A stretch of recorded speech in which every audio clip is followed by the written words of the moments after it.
In the crisp autumn of 1959, a train carrying 47 passengers vanished without a trace along a remote stretch of track in the rugged hills of West Virginia, slipping into oblivion as if the earth itself had swallowed it whole.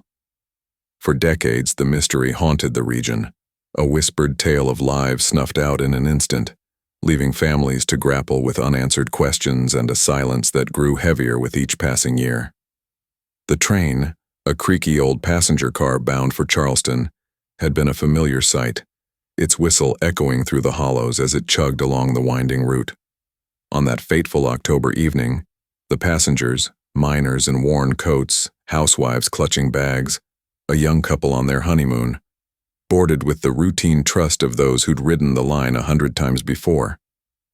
The conductor, a grizzled man named Harold Grayson, checked his watch at 6:47 p.m. as the train pulled out of the last known station, its lights flickering against the gathering dusk.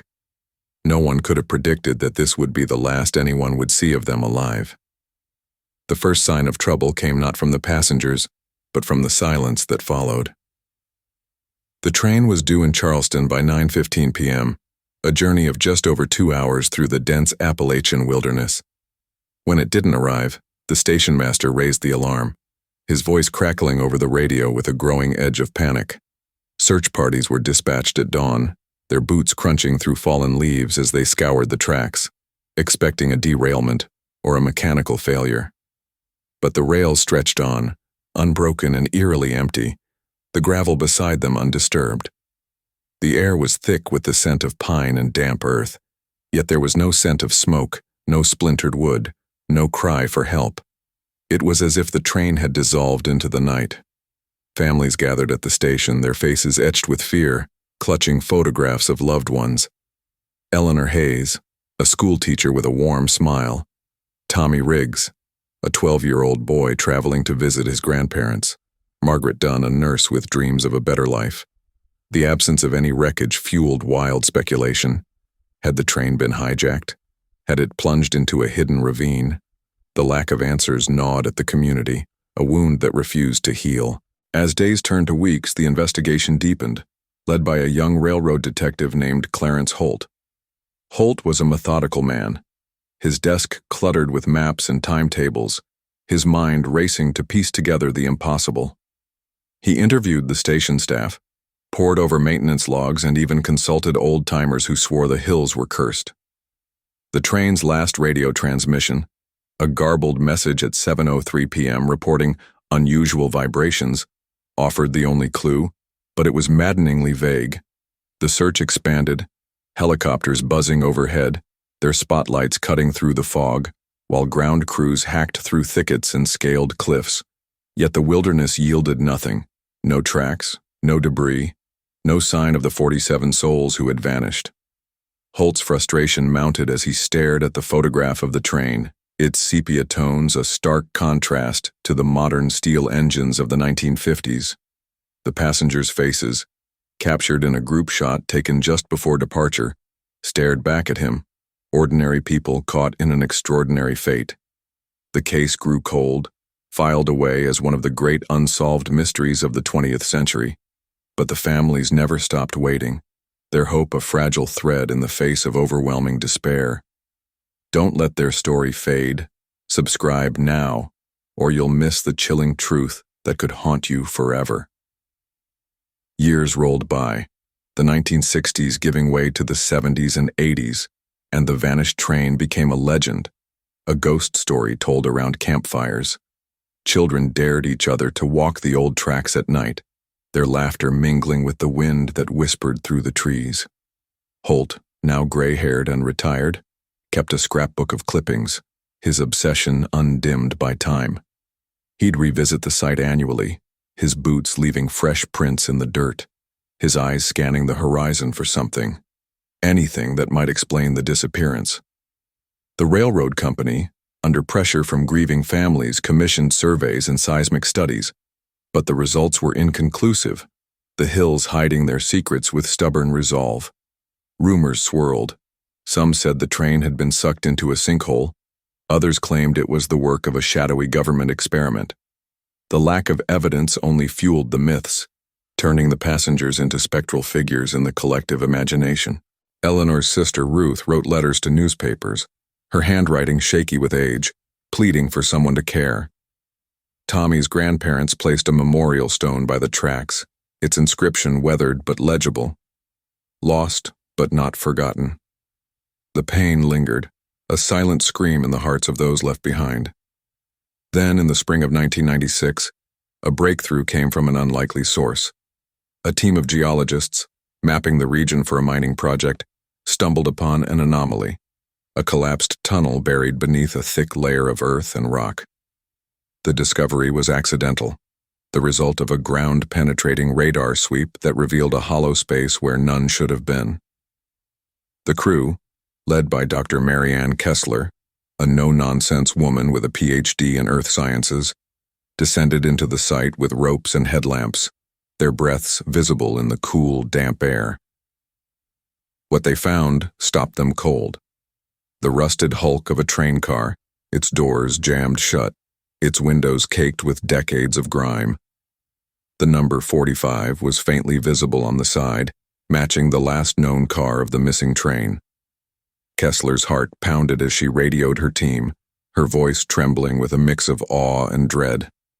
The tunnel, a forgotten spur line abandoned in the 1930s, had caved in, sealing the car in a tomb of stone and soil. The implications were staggering. Could the passengers still be inside? The site was cordoned off, and investigators were called in, their arrival marked by the wail of sirens cutting through the quiet hills. Don't turn away from this mystery. The excavation began with painstaking care, archaeologists and forensic experts joining the effort to unearth the buried car. The tunnel's entrance was a jagged maw, its walls lined with crumbling timber and twisted cables, a relic of a bygone era. Heavy machinery peeled back layers of earth, revealing the car's skeletal frame inch by inch. The air inside was stale, thick with the musty scent of decay and metal. As the doors were pried open, the team braced for the worst, their flashlights casting long shadows across the interior. What they found was a scene frozen in time, seats overturned, luggage scattered, a child's shoe lying abandoned in the aisle. The passengers were gone, their bodies absent, leaving behind only traces of their final moments. A woman's hat rested on a seat, its veil torn. A man's pocket watch, its hands stopped at 7:05 p.m., glinted in the light. The evidence suggested a sudden collapse, the tunnel caving in with a force that might have buried the car deep underground. But where were the people? Theories emerged. Had they escaped before the collapse? Had they been trapped and later removed? The mystery deepened, each discovery raising more questions than answers. Holt, now in his 70s, was summoned to the site, his eyes misty as he recognized the car from his old files. The weight of 37 years pressed down on him, a burden shared by the families who had waited so long for closure. The discovery of the buried train car sent shockwaves through the investigative team, reigniting a case that had lain dormant for nearly 4 decades. The site buzzed with activity as forensic specialists, clad in white suits, combed through the wreckage, their movements methodical yet tinged with urgency. The tunnel, a claustrophobic labyrinth of stone and steel, stretched into darkness, its walls scarred by the violent collapse that had entombed the car. Dr. Kessler's team mapped the structure, their lasers cutting through the gloom to reveal the extent of the cave-in. The car, identified as Car 45, was a time capsule, its interior a chaotic tableau of overturned seats, shattered glass, and personal belongings frozen in the moment of disaster. A suitcase spilled open, revealing a faded dress and a letter addressed to "My dearest Margaret," a heartbreaking link to Nurse Margaret Dunn, one of the missing passengers. The absence of bodies puzzled everyone. The car was intact enough to have preserved remains, yet the seats were empty, the floor bare of bones. This anomaly fueled a relentless drive to uncover the truth, a truth that seemed to slip further away with each new finding. Investigators turned to the tunnel's history, digging through dusty archives in Charleston's railroad office. The spur line, built in the 1920s to service a coal mine, had been abandoned after a partial collapse in 1935, its entrance sealed and forgotten. Old blueprints showed a network of shafts and chambers, some marked as unstable, others uncharted. Could the train have veered onto this disused track by mistake? The unusual vibrations reported in the final radio transmission hinted at a derailment, perhaps caused by a shift in the unstable ground. Holt, leaning on a cane now, pored over the maps with Kessler, his fingers tracing the lines where the main track diverged into the spur. The theory took shape. The train, perhaps due to a mechanical failure or human error, had taken the wrong turn, plunging into the tunnel just as the earth gave way. But why no bodies? The question haunted Holt, his sleepless nights filled with the faces of the 47 passengers he'd failed to find. The families, too, felt the weight, their hope rekindled only to be met with more uncertainty. The excavation intensified, crews working around the clock under floodlights that cast stark shadows across the tunnel. Deeper within, they uncovered a second chamber, its entrance blocked by a fallen beam. With hydraulic jacks and careful precision, they cleared the debris, revealing a scene that chilled even the seasoned archaeologists. The chamber held remnants of a makeshift camp, blankets tattered by time, a rusted lantern, a pile of coal that suggested someone had tried to stay warm. Footprints, preserved in the dust, led toward a narrow shaft at the back, its opening barely wide enough for a person to crawl through. The implication was staggering. Some passengers might have survived the initial collapse, clawing their way out of the car to seek refuge. Forensic analysis of the blankets revealed traces of human hair and skin cells, too degraded for DNA but enough to suggest occupancy. The shaft, when explored with remote cameras, descended into a labyrinth of natural caves, its depths uncharted and treacherous. The team theorized that the survivors, disoriented and injured, had ventured into the caves, hoping to find an exit. But the lack of further evidence, no skeletons, no tools, left the outcome uncertain, a ghost story etched in stone. Holt's mind raced as he stood at the chamber's edge, the damp air heavy with the past. He remembered Eleanor Hayes, the schoolteacher who'd planned to start a new school year, and Tommy Riggs, the boy whose laughter had filled the train. Had they made it this far?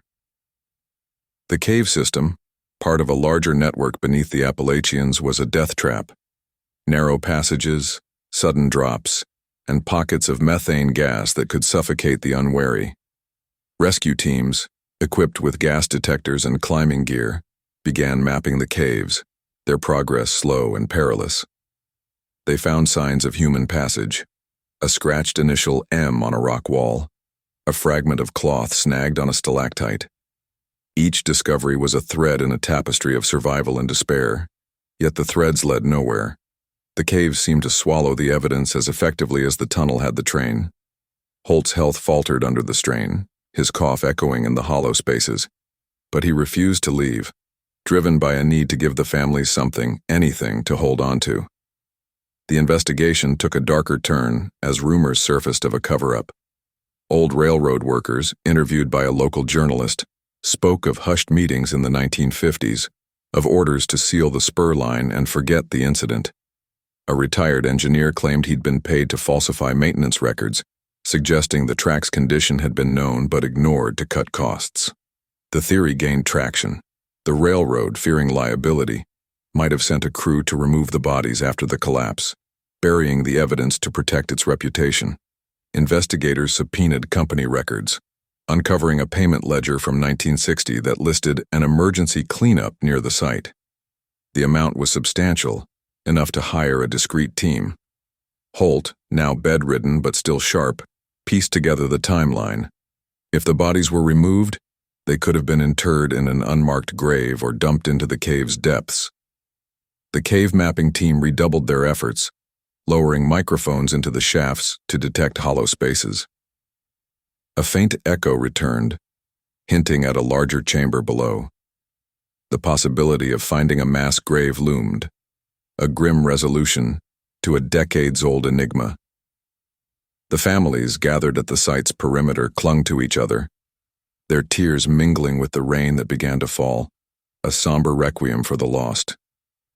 The faint echo from the cave's depths spurred a renewed sense of urgency, the investigative team pushing deeper into the uncharted labyrinth beneath West Virginia's hills. The rain outside turned the tunnel entrance into a muddy sluice, but inside, the air grew colder, the silence broken only by the drip of water and the hum of equipment. The cave mapping team, led by a wiry spelunker named Daniel Pierce, descended into the shaft with ropes and thermal imaging cameras, their headlamps casting eerie beams across the jagged walls. The chamber below, revealed by the echo, was a vast vault-like space, its floor littered with broken stalactites and a scattering of bones, human bones. The discovery sent a jolt through the team, their breaths catching as they realized they might have found the final resting place of the vanished passengers. Pierce's hands trembled as he bagged the first skull, its empty socket staring into the void, a silent testament to a tragedy buried for decades. Forensic experts swarmed the chamber, their sterile tools contrasting with the raw, primal setting. The bones, though fragmented, suggested multiple individuals, their arrangement hinting at a hurried burial.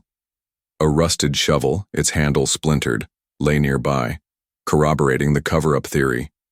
Someone had been here, likely the railroad's cleanup crew, disposing of the evidence. Analysis revealed fractures consistent with a cave-in, supporting the idea that the passengers had survived the initial collapse only to succumb to injuries or starvation in the dark. A child's rib, small and delicate, brought tears to Holt's eyes as he watched via a live feed from his hospital bed, his voice weak but resolute over the phone. "Keep going." The families, huddled under tents at the site, clung to every update, their hope now tinged with dread. Don't let their hope die. Subscribe now, or you'll carry the guilt of abandoning them in their darkest hour. The investigation shifted to identifying the remains, a task complicated by the passage of time. DNA samples were extracted, sent to labs across the country for comparison with family records. The process was agonizingly slow, each match a bittersweet victory. Margaret Dunn's identity was confirmed first, her nurse's badge found tangled in the debris, its enamel chipped but legible. Eleanor Hayes followed, her locket containing a faded photo of her students providing closure to her sister Ruth, now frail and bedridden herself. The tally grew. 37 passengers identified so far, leaving 10 unaccounted for, including Tommy Riggs. The cave's depths held more secrets, and Pierce's team pressed on, navigating a narrow passage that opened into a second chamber. Here they found a pile of clothing, rotted but recognizable, overalls, a woman's coat, a boy's cap, suggesting the survivors had shed layers in a futile bid for warmth. The railroad's role came under scrutiny, as leaked documents revealed a 1960 memo ordering disposal of remains to avoid a scandal. A former executive, tracked down in a nursing home, confessed under pressure, his voice shaking as he admitted to authorizing the cleanup. The revelation fueled public outrage, protests erupting outside railroad offices demanding justice for the forgotten. Holt, nearing his end, urged the team to find Tommy, his last wish to give the boy's grandparents peace. The cave's final chamber yielded a small skeleton, its size matching a 12-year-old, a toy train clutched in its bony fingers. The find broke the team, their silence heavy with grief. DNA would confirm it, but the cap nearby, monogrammed with TR, left little doubt. The confirmation of Tommy Riggs' identity sent a ripple of sorrow through the investigative team, and the families gathered at the tunnel's edge, the toy train clutched in his skeletal hand, a poignant symbol of a life cut short. The rain had stopped, leaving the air heavy with the scent of wet earth and the faint metallic tang of rust from the buried car. Daniel Pierce, his face etched with exhaustion, carefully bagged the remains, his hands steady despite the emotional weight. The second chamber's discovery marked a turning point, the cave no longer just a tomb, but a chronicle of survival and despair. Forensic teams worked tirelessly, their headlamps illuminating the scattered relics, coins from 1959, a man's wallet with a faded photo of a smiling family, a woman's hairpin tangled in the dirt. Each item was a thread connecting the past to the present, a lifeline for the families who had waited 37 years for answers. The railroad's culpability loomed larger, the confessed executive's testimony fueling a firestorm of legal action as lawyers prepared lawsuits against the company for negligence and cover-up. The cave's exploration continued, the team navigating a treacherous descent into a third chamber, its entrance a narrow crevice barely visible in the flickering light. The passage was a gauntlet of sharp rocks and sudden drops, requiring harnesses and sheer determination. Inside they found a makeshift shelter, a lean-to of broken timber and blankets, suggesting the passengers had organized in the aftermath of the collapse. A charred fire pit held the remains of coal and wood, its ashes cold but telling of desperate attempts to stay alive. Nearby, a notebook, its pages sodden but legible, bore scribbled entries in a shaky hand. Oct 10, still here, hope fading, followed by dates stretching into November. The writer, likely Harold Grayson, the conductor, had chronicled their plight, his final entry on November 3rd, ending mid-sentence. No food, no... The abrupt stop hinted at a sudden end, perhaps starvation or a secondary collapse. The team's hearts sank, the realization dawning that these people had fought to survive, only to be betrayed by the earth and the railroad's silence. Don't let their struggle be erased. Subscribe now, or you'll bear the guilt of turning away from their fight. The notebook's discovery spurred a deeper forensic analysis, experts using infrared to uncover faded ink that revealed more details. Grayson had noted a plan to dig toward the surface, his entries mentioning a weak spot in the cave wall. The team targeted this area, their drills chipping away at the rock until a hollow sound echoed back. With careful excavation, they breached a small cavity, finding a pile of debris in a single boot, its sole worn thin. The cavity suggested an escape attempt, the passengers perhaps tunneling toward fresh air before the effort failed. Soil samples indicated a shift in the cave's structure around that time, likely another collapse that sealed their fate. The absence of additional remains in this chamber fueled speculation. Had some escaped only to perish elsewhere, their bodies lost to the wilderness? The team expanded the search, deploying drones with thermal sensors into the cave network, their whirring blades a stark contrast to the stillness. Back at the surface, the families faced a media circus, their grief exploited by cameras and microphones. Ruth Hayes, Eleanor's sister, spoke haltingly of her relief mixed with anguish, her voice breaking as she held the locket found in the cave. The railroad issued a tepid apology, its PR team scrambling to mitigate damage, but the public's anger grew, protests swelling with signs reading, "Justice for the 47." Holt, now too frail to visit, listened via radio, his raspy voice urging the team onward. Find them all. The drones detected a thermal anomaly deeper in the caves, a faint heat signature suggesting a pocket of trapped air or perhaps organic material. The team prepared for another descent, their hope tempered by the knowledge that each chamber might hold more heartbreak. The cave was a Pandora's box, each revelation a mix of closure and new questions. The anomaly led to a fourth chamber, its entrance a jagged wound in the rock. Inside, the team found a cluster of skeletons, their position suggesting a huddled group, perhaps the last survivors, clinging together in the dark. A woman's ring, engraved with EH, confirmed Eleanor's presence, her body finally at rest. The chamber's air was thick with methane, explaining the lack of decay and the possibility that the group had succumbed to gas poisoning. A man's jacket, its pocket holding a crumpled map of the spur line, hinted at a final futile attempt to navigate. The map's markings showed a route toward an old mine shaft, now collapsed, suggesting some had tried to reach it before the end. The team's spirits flagged, the cave's relentless revelations wearing them down, yet they pressed on, driven by the family's silent pleas. Don't let their pleas go unheard. Subscribe now, or you'll live with the shame of ignoring their suffering. The discovery of Eleanor Hayes's ring and the huddled skeletons in the fourth chamber cast a somber pall over the investigative team, the weight of 37 years of loss pressing down as they documented the grim scene.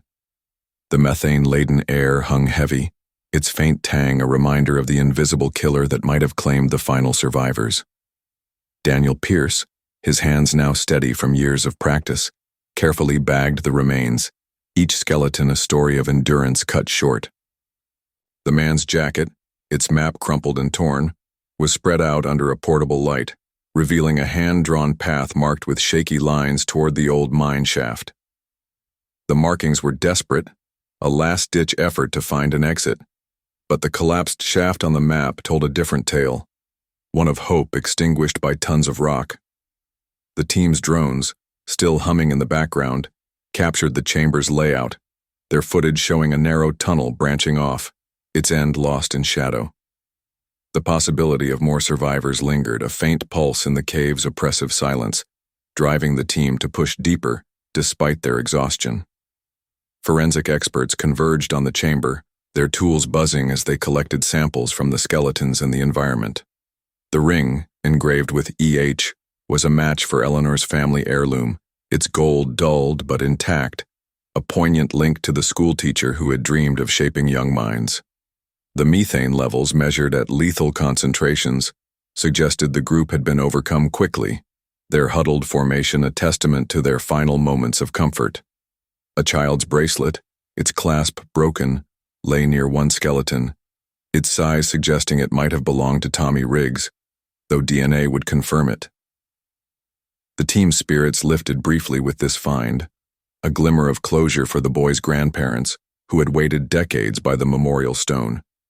Yet the absence of the remaining 10 passengers gnawed at them, the cave's depths holding secrets yet to be unearthed.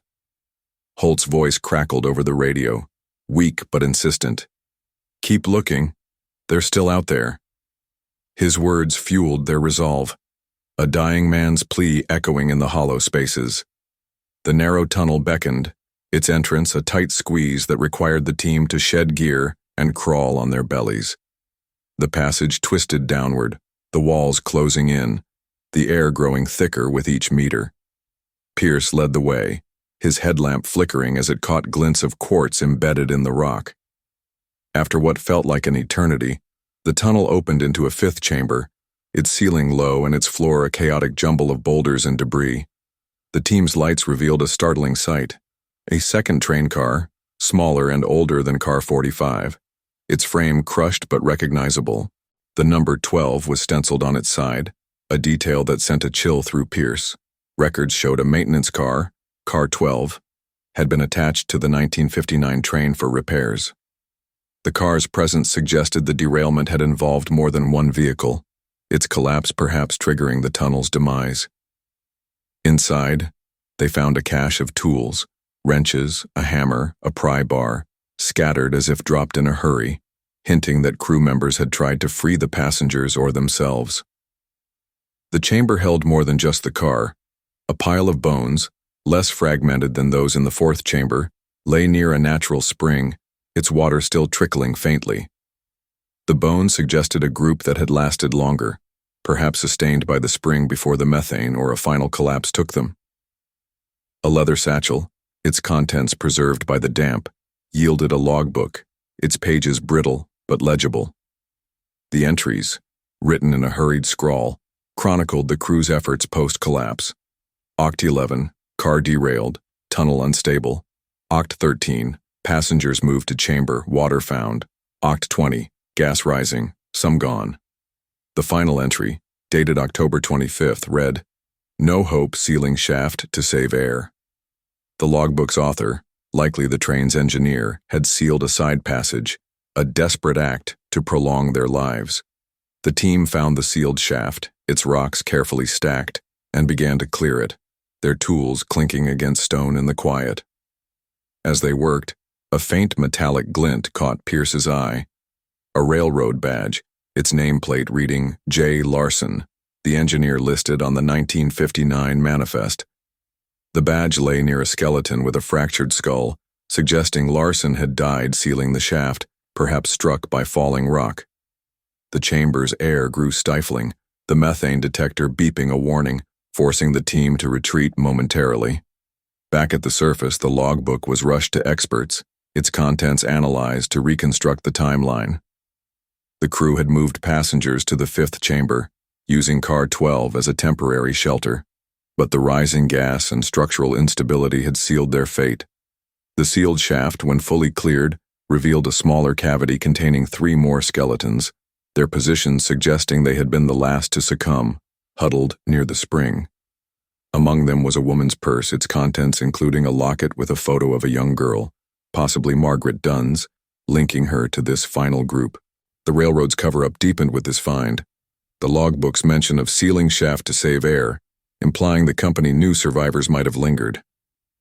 A second ledger, found in Car 12's wreckage, listed payments to a cleanup crew in November 1959, corroborating the executive's confession. The crew, it seemed, had removed some bodies to hide the extent of the disaster, leaving others buried to avoid detection. The families, now numbering fewer as time took its toll, gathered around a table to hear the updates, their faces a mix of relief and rage. Ruth Hayes clutched Eleanor's locket, her tears falling as she whispered, "She fought so hard." The team, driven by this emotional anchor, pushed to identify the remaining bones, their work a race against the cave's deteriorating conditions. The methane levels rose, the chamber's stability waning, but they refused to stop, each skeleton a piece of the puzzle they owed to the families. The cave's revelations painted a picture of heroism amid horror, passengers and crew banding together, digging for survival, sealing passages to buy time. Yet the railroad's betrayal cast a shadow, its actions ensuring the story remained buried until 1996. The team's final descent, armed with respirators and reinforced gear, aimed to map the cave's full extent, seeking the last 10 missing. A drone, lowered into a newly discovered shaft, detected a thermal signature, its heat suggesting a sealed pocket of air, or perhaps a final chamber. The possibility of more survivors, or at least their remains, hung in the balance, a fragile hope in the cave's relentless grip. Holt, listening from his hospital bed, murmured his last request. "Bring them home." His voice faded as the team prepared for the final push, the cave's story nearing its end, but its echoes resonating still.